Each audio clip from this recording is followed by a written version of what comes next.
Là déjà vous êtes assis sur exactement sur quoi le prophète sallam dormait. Vous êtes assis sur des filaments de palmiers. Et c'est sur ces lits-là que le prophète sallallahu alayhi wa sallam ainsi que les Ansar et les Mekwa dormaient et s'asseyaient. Donc vous avez exactement le même ressenti là maintenant qu'avaient les Ansar. C'est sur ça. Vous savez que le palmier avait une place très importante dans la société médinoise. Et tout était fait à partir des palmiers, jusqu'à la toiture des maisons. Là, Inch'Allah, on aura l'occasion, bi'idhnillah ta'ala, de visiter les deux sortes de constructions qu'il y avait à l'époque du prophète sallallahu alayhi wa sallam, les maisons de pierre et les maisons de terre. Et alhamdulillah, dans cette palmeraie-là, ils ont représenté, donc ils ont fait une représentation d'une vraie maison, ils l'ont construite exactement de la même manière dont étaient construites les maisons à l'époque du prophète sallallahu alayhi wa sallam, et les maisons de terre pour les moins riches à l'époque du prophète sallallahu alayhi wa sallam. Et cette palmeraie-là, pourquoi cette palmeraie? Il y en a beaucoup à Médine. Mais cette palmeraie principalement, premièrement parce qu'elle est à proximité de la mosquée de Quba. Et deuxièmement, comme je vous l'ai expliqué, elle appartenait à un grand compagnon qui s'appelle Hilal ibn Umayya al-Awsi, radiyallahu anhu. Et vous connaissez l'histoire des trois qui ne sont pas partis à la bataille de Tabouk. Et bien il fait partie des trois qui ont regretté, fortement regretté, de ne pas avoir participé à cette bataille très importante dans l'histoire de l'islam. Elle appartient à lui, radiyallahu ta'ala anhu. Et ici, les palmeraies, ici, elles s'héritent de génération en génération. Donc aujourd'hui, celui qui possède cette palmeraie est tout simplement descendant de ce noble compagnon qui est Hilal ibn Umayya, radiyallahu ta'ala anhu, et qui fait même partie du village de Quba. Donc comme je vous ai expliqué, Médine, c'est sur à peu près 30 km, d'accord, d'est en ouest, du nord au sud. Et à Médine, on a plein de villages. On a à peu près une quarantaine de villages, d'accord. Ces villages-là appartenaient tous à 5 tribus différentes. Comme je l'ai dit, les 3 tribus juives et les 2 tribus arabes. Ici, nous sommes dans une tribu arabe qui appartenait justement à la tribu de Amr ibn Auf al-Awsi. D'accord. Et dans cette tribu-là, dans ce village-là, c'est ici même qu'il y a eu les premiers Ansar, les premiers convertis à l'islam. Comme je vous l'ai expliqué à la Mecque, les Médinois ont connu l'islam lorsque une délégation parmi eux est parti à Médine, à la Mecque, excusez-moi. Un jour, le prophète sallallahu alayhi wa sallam, il marche du côté de Mina. Il marche. Et il rencontre qui? 6 personnes de la tribu de Haus qui venaient à la Mecque. Il va les voir et ça va se passer exactement entre les 2 montagnes, au niveau des Jamarat, au niveau de l'Aqaba. D'accord? Ça va se passer là-bas. Il va vers eux, il leur dit: où allez-vous? Il dit ils répondent qu'ils vont à la Mecque. Et le prophète sallallahu alayhi wa sallam en profite, comme il avait toujours l'habitude de faire, de les appeler à l'islam. Donc il se présente à eux, il dit: je suis Muhammad ibn Abdullah ibn Abdul Muttalib. Et j'ai été envoyé justement par Allah subhanahu wa ta'ala pour l'humanité.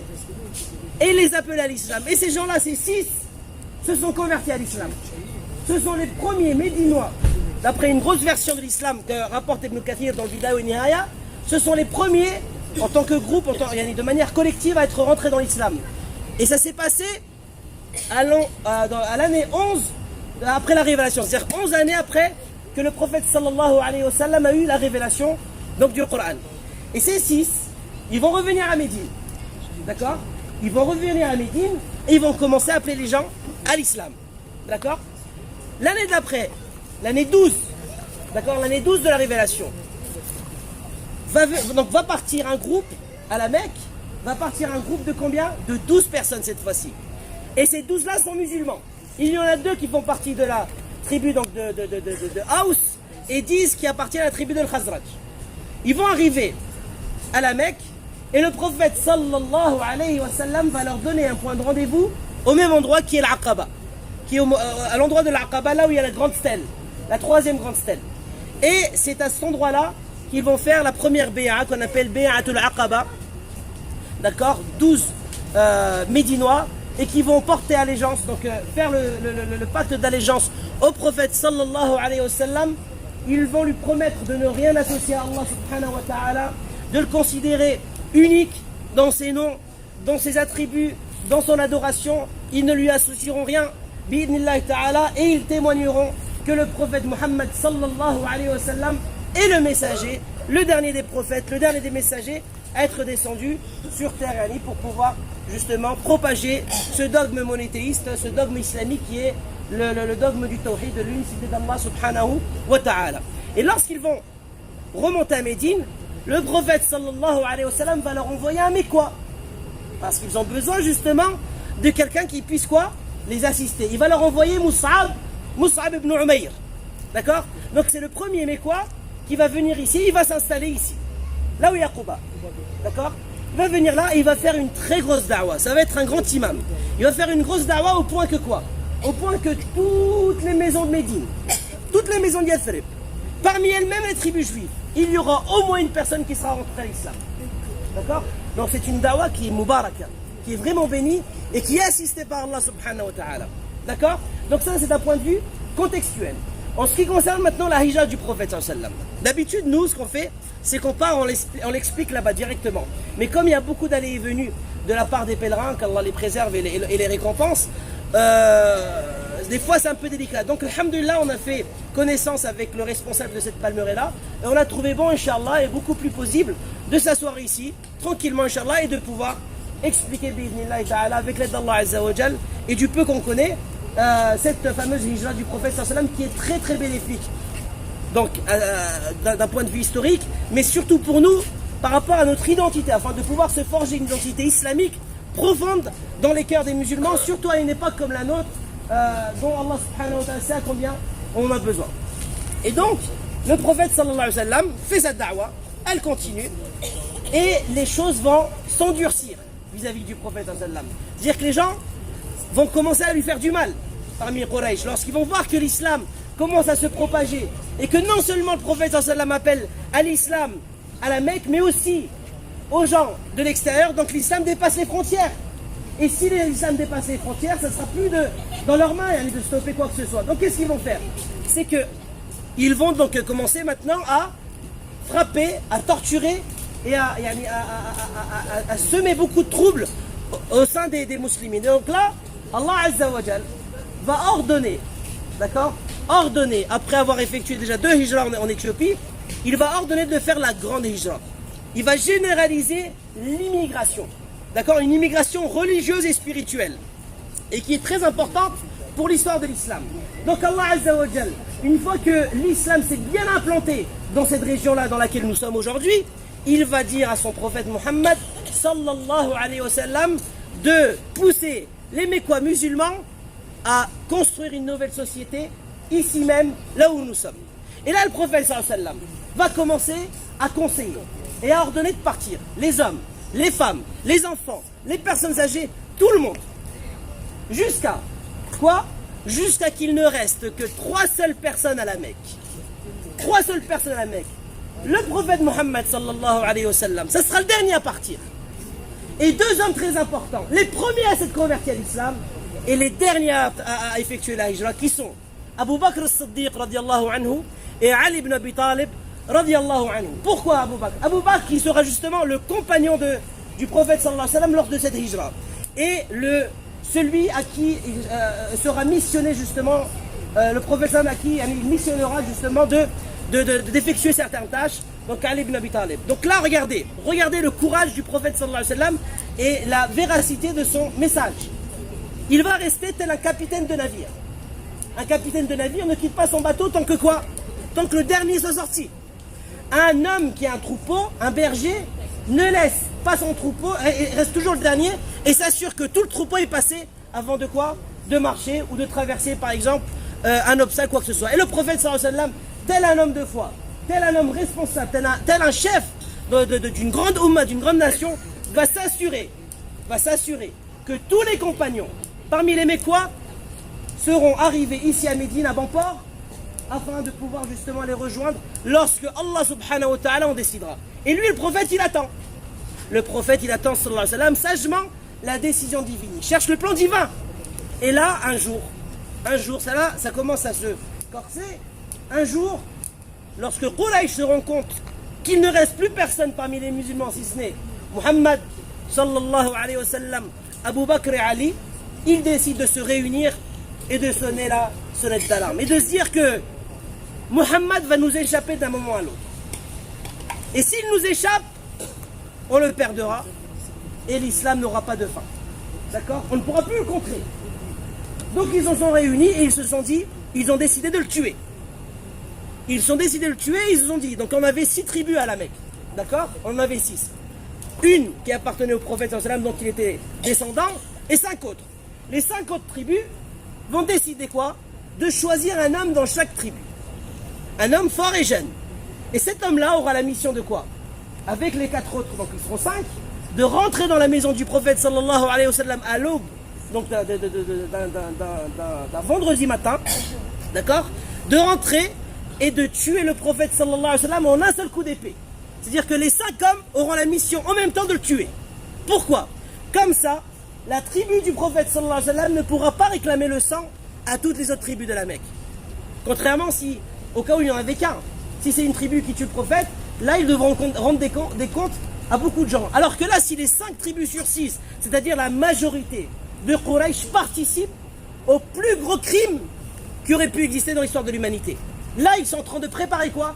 Vraiment le plus gros crime que jamais l'histoire des fils d'Adam n'a connu sur terre. Tuer le prophète Mohammed sallallahu alayhi wa sallam, ce qui nous aurait justement empêché de connaître cette grande civilisation qui est la civilisation de l'islam, en passant par les Omeyyades, en passant par les Abbasiyin, en passant par les Mamalik, en passant par tout le rayonnement islamique qu'a connu justement d'Europe jusqu'aux portes de la Chine.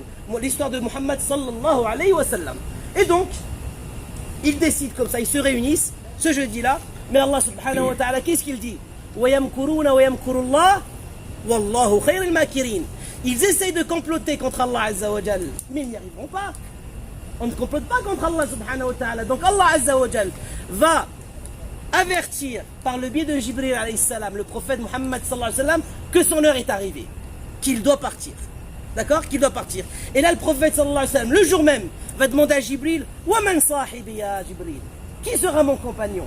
Et là, il lui dira, Jibril, hein? Donc il sera missionné par Allah subhanahu wa ta'ala, et Abu Bakr sera choisi directement par Allah subhanahu wa ta'ala. Et il lui dira, Abu Bakr as-Siddiq, c'est ton compagnon, et il te suit. Et donc là, qu'est-ce qu'il va faire le prophète Muhammad sallallahu alayhi wa sallam? Il va directement partir chez Abu Bakr. Vous savez, le prophète sallallahu alayhi wa sallam, il habite du côté de Safa wal Marwa.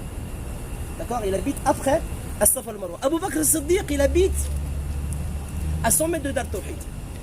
D'accord? Vous l'avez donc entre l'hôtel là qui fait le V, là où il y a les magasins là, qui sont vraiment entre Dar Tawhid et Burj, c'est à cet endroit-là même qu'Abu Bakr as-Siddiq habite. Donc là, le prophète va traverser. D'accord? Donc il va passer à côté de la Kaaba à un moment où tout le monde dort. À un moment où personne ne visite personne. D'accord? Il arrive au Dor, il frappe à la porte d'Abu Bakr as-Siddiq radiallahu anhu. Et là, Abu Bakr, lorsqu'il voit le prophète venir, il s'étonne.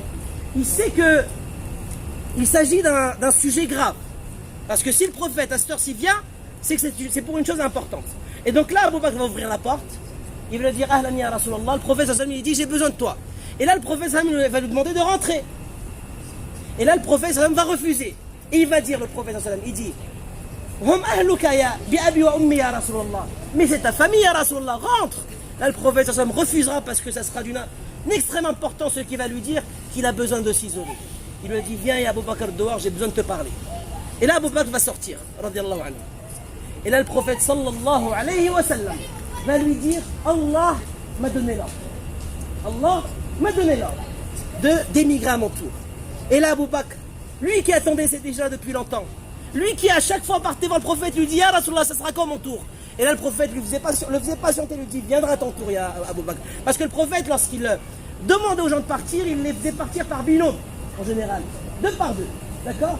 Ou plus. Et là, Abu Bakr Siddiq, lui, quand il venait, il demandait son tour, justement, le prophète le retardait. Et là, lorsqu'il va demander à Abu Bakr, qui est ton compagnon, ya Rasulallah, le prophète Muhammad sallallahu alayhi wa sallam lui dira, Allah t'a choisi pour moi. Anta sahibi ya Abu Bakr. Et là, Abu Bakr il commence à pleurer. Quel subhanallah, quel bienfait d'Allah Azza wa Jal que de devenir le compagnon dans toutes les difficultés et dans toutes les situations du prophète de l'islam, Muhammad ibn Abdullah sallallahu alayhi wa sallam. Et donc là, le prophète, il lui dit donc justement de se préparer. Il lui dit de se préparer et que eux complotent et ont décidé de me tuer. Donc prépare-toi, la nuit, je vais venir te prendre, on va partir. D'accord?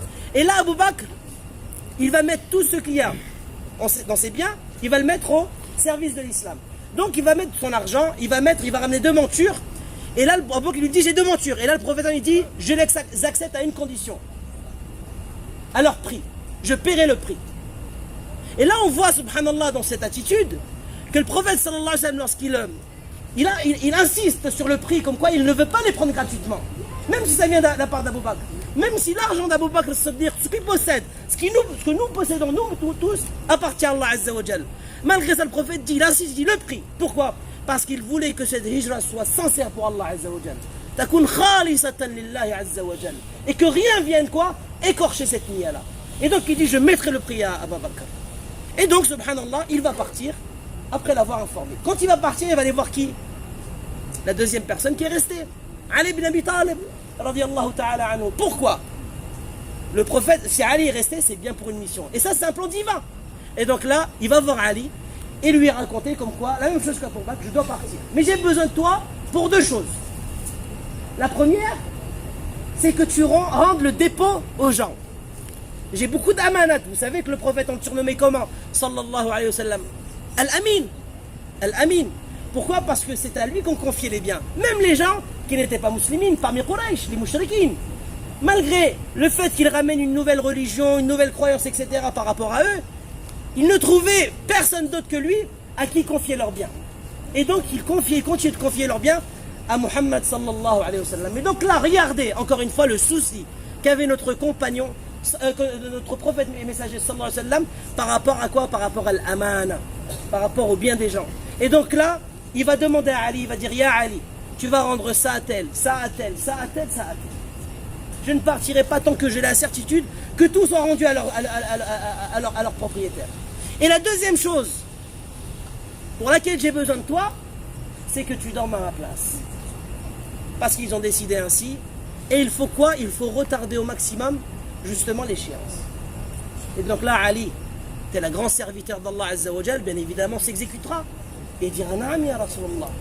Bi abi wa ummi ya Rasulallah. Et donc il le fera. Et là, le soir, Ali arrive. Il rentre chez lui. Le prophète est chez lui. Quraysh viennent au début de la nuit. Ils arrivent en début de nuit, Quraysh. La maison du prophète sallallahu alayhi wa sallam ressemble à celle-là, qui est à l'entrée. La maison de que vous voyez. Elle fait environ à peu près 4 mètres sur 5. D'accord? En sortant, Inch'Allah, on la visitera.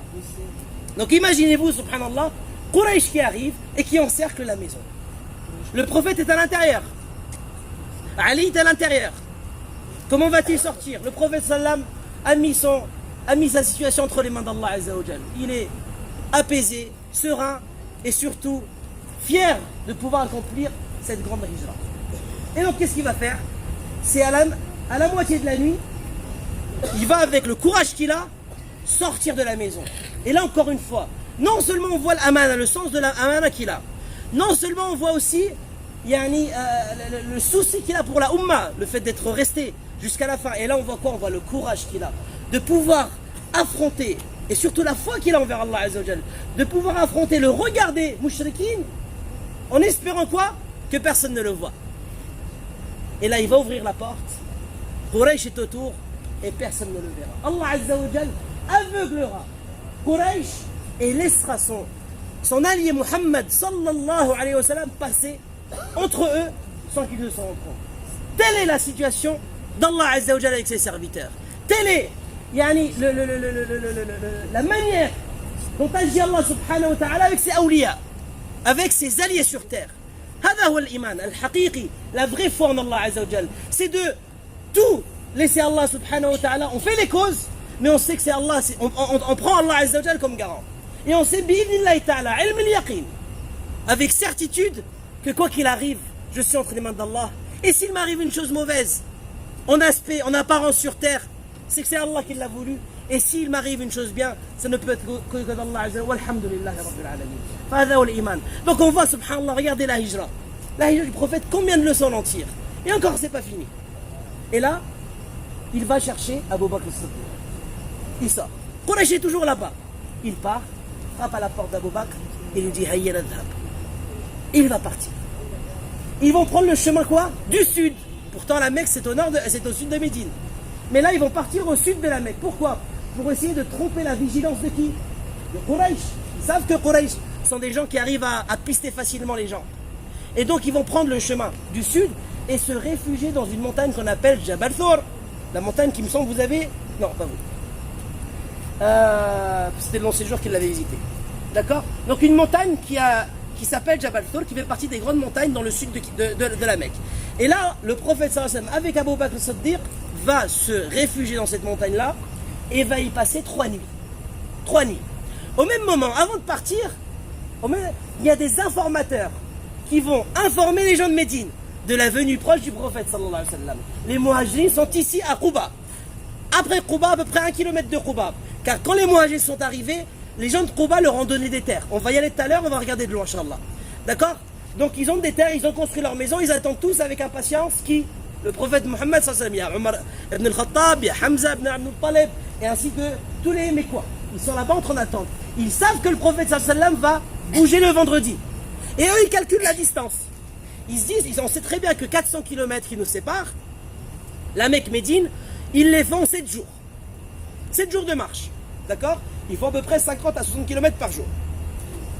Pour vous donner un peu aussi une idée des voyages de l'époque, les gens du Maroc, ceux qui étaient sur la côte atlantique, qui partaient au Hajj, donc quand on parle du Maroc, on parle du Sénégal, de la Mauritanie, toute cette région-là qui est vraiment à l'ouest de l'Afrique. Ces gens-là, lorsqu'ils partaient faire le Hajj, ils le faisaient à pied, jusqu'à il y a à peine un siècle. Et donc, ils croisaient, écoutez bien, pour vous montrer à quel point nous sommes dans une grande ni'ma, dans un grand bienfait, qu'Allah subhanahu wa ta'ala nous facilite énormément. Ils croisent au niveau de l'Égypte ceux qui revenaient du Hajj d'avant, parmi les gens qui habitaient chez eux. Vous vous rendez compte, subhanallah, al-mashaqqa, la difficulté qu'il y avait dans les voyages? Ils sont comme ça, ils se rencontrent. Et en général, il y a 50% de personnes qui manquent. Pourquoi? Parce qu'il y a ceux qui sont restés et ceux qui sont morts. Parce que les gens mouraient beaucoup lors des voyages. Et subhanallah, c'est pour vous dire à quel point il y avait cette grande difficulté. Et là, ce qui va se passer, c'est qu'il va y avoir ces 7 jours-là de marche. Donc eux ici, ils sont très impatients. Le prophète de l'islam arrive chez nous. Quel honneur, quelle fierté, quel bonheur. Et ils vont dire donc vendredi, donc il arrive normalement samedi prochain. Pas le lendemain, mais après.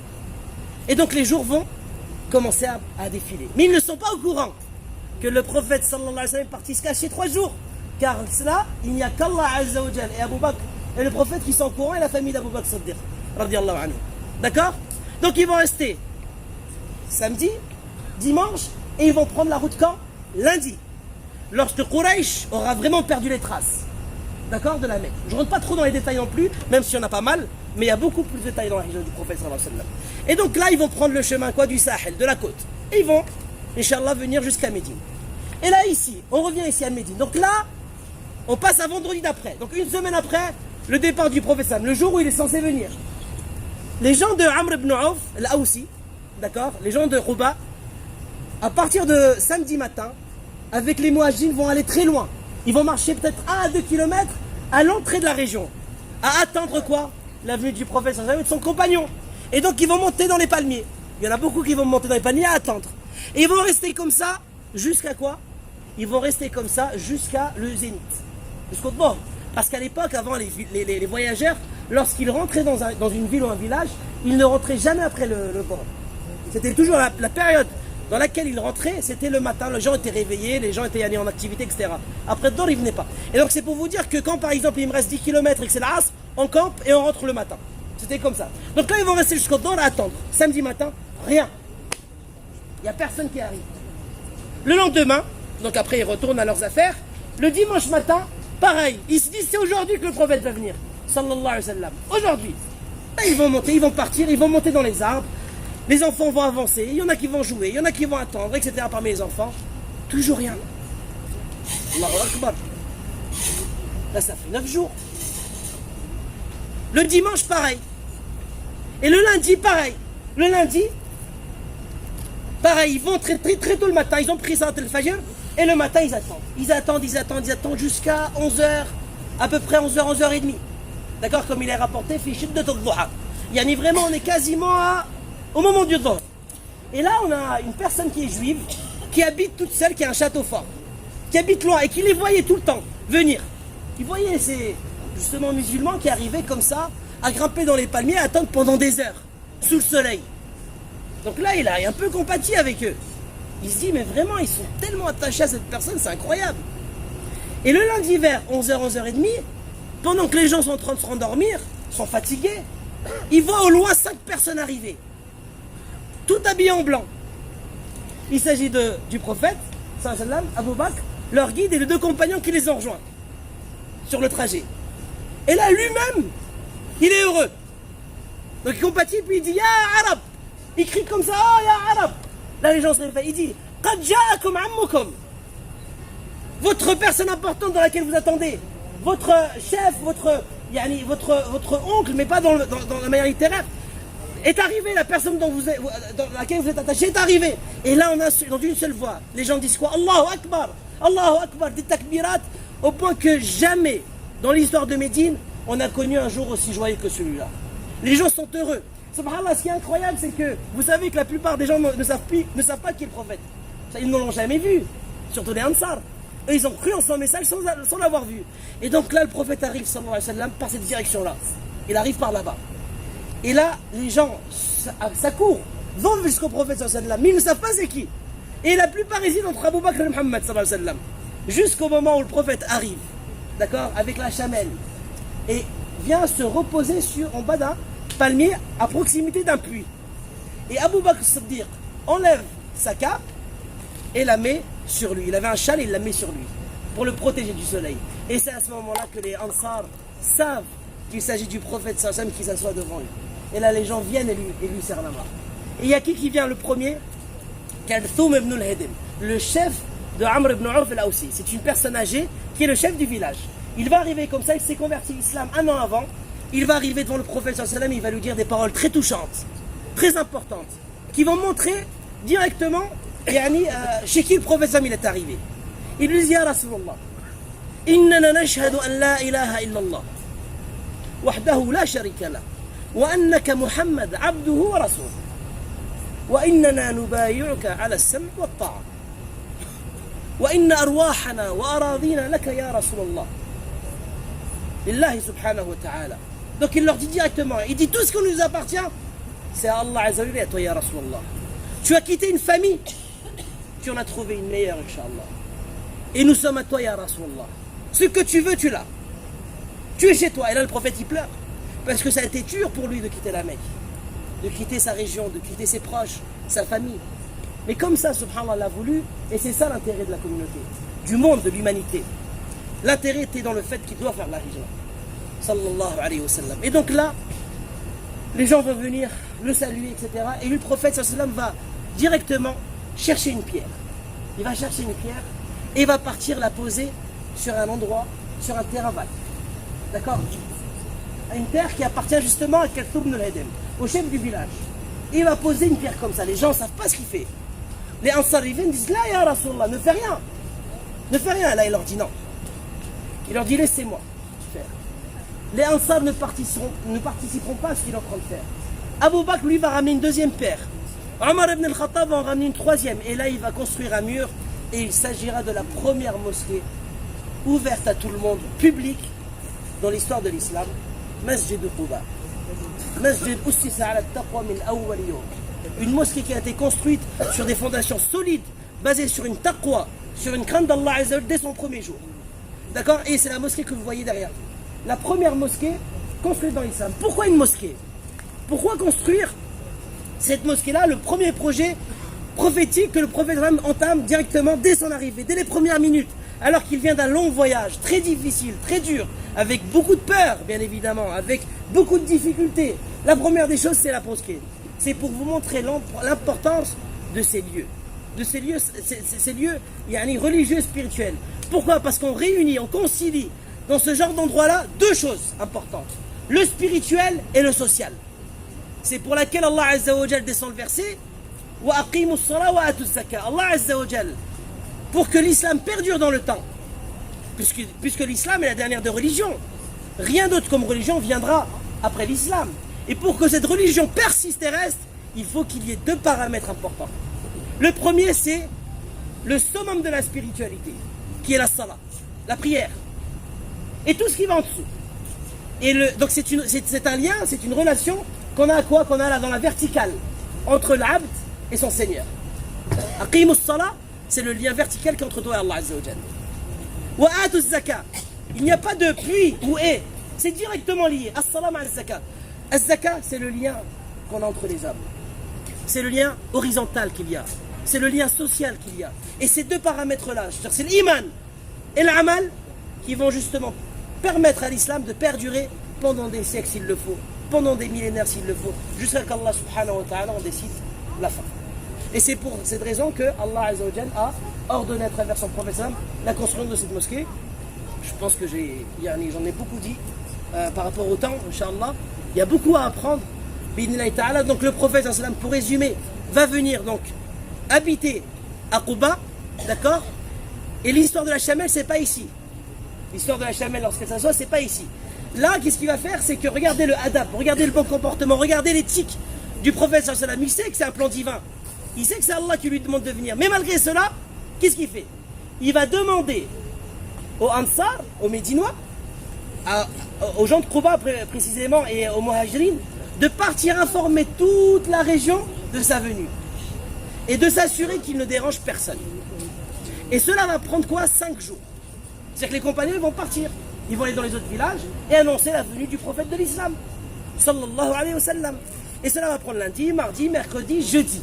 Jeudi soir, les dernières personnes arrivent et leur disent à l'unanimité, Médine, dans toute sa région, à l'unanimité accepte la venue du prophète Muhammad sallallahu alayhi wa sallam.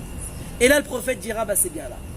C'est bien là. C'est pour vous montrer comme quoi on n'impose rien du tout. Rien n'est imposé. Rien n'est imposé. On vient, il y a toujours de la concertation. Et là, ce qu'il va faire, c'est que le vendredi, pour ne pas créer de jaloux, pour ne pas qu'il y ait des gens jaloux dans la région, pourquoi il a habité ici et pas chez nous? Il va tout mettre sur qui? Sur la chamelle. Il va tout mettre sur la chamelle. Et il dira, Da'uha fa inna ma'moura, la fameuse phrase. Là où la chamelle va s'asseoir, eh ben c'est là où je vais m'asseoir. C'est là où je vais séjourner. C'est là où je vais habiter. Et donc, dès le vendredi, la chamelle, il la lève et il la suit. Et là, il va y avoir un wafd azim, une délégation immense de la part des muhajirines et des gens de Quba, l'épée sur l'épaule, en train de marcher comme ça fièrement derrière le prophète sallam, savoir où a-t-il séjourné. Il va commencer à traverser des villages, village après village. À chaque fois qu'il va passer par un village, les gens l'arrêtent. Ya Rasulallah, indana ya Rasulallah, chez nous ya Rasulallah. Et là le prophète dira, répétera, Da'uha fa innaha ma'moura. Laissez-la car elle est guidée. Laissez-la car elle est ordonnée. C'est Allah Azza qui la guide, là où elle va s'asseoir. Je m'établirai. Et elle va marcher comme ça, elle va traverser 12 villages. 12 villages. Jusqu'à arriver où? Là où vous voyez le dôme vert, la mosquée du prophète sallam. Vous voyez le dôme vert qui est à la mosquée du prophète sallam. Là où il y a le dôme vert, la chamelle va s'asseoir. Et là c'est le silence, c'est le suspense. Puis après elle va se relever. Elle se relève, elle va marcher encore 100 mètres. Et elle va revenir.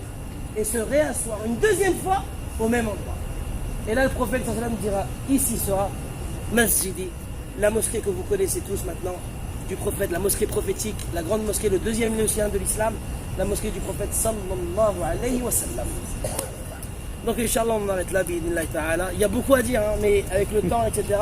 Et ce que je vous encourage, Inch'Allah, c'est à lire, à beaucoup lire sur l'histoire du prophète sallallahu alayhi wa sallam, afin de pouvoir justement se forger cette identité islamique et croire vraiment en la force d'Allah subhanahu wa ta'ala et la manière dont l'islam est venu par l'intermédiaire de son prophète Muhammad sallallahu alayhi wa sallam. Et l'histoire bien évidemment ne s'arrête pas là, Inch'Allah. Donc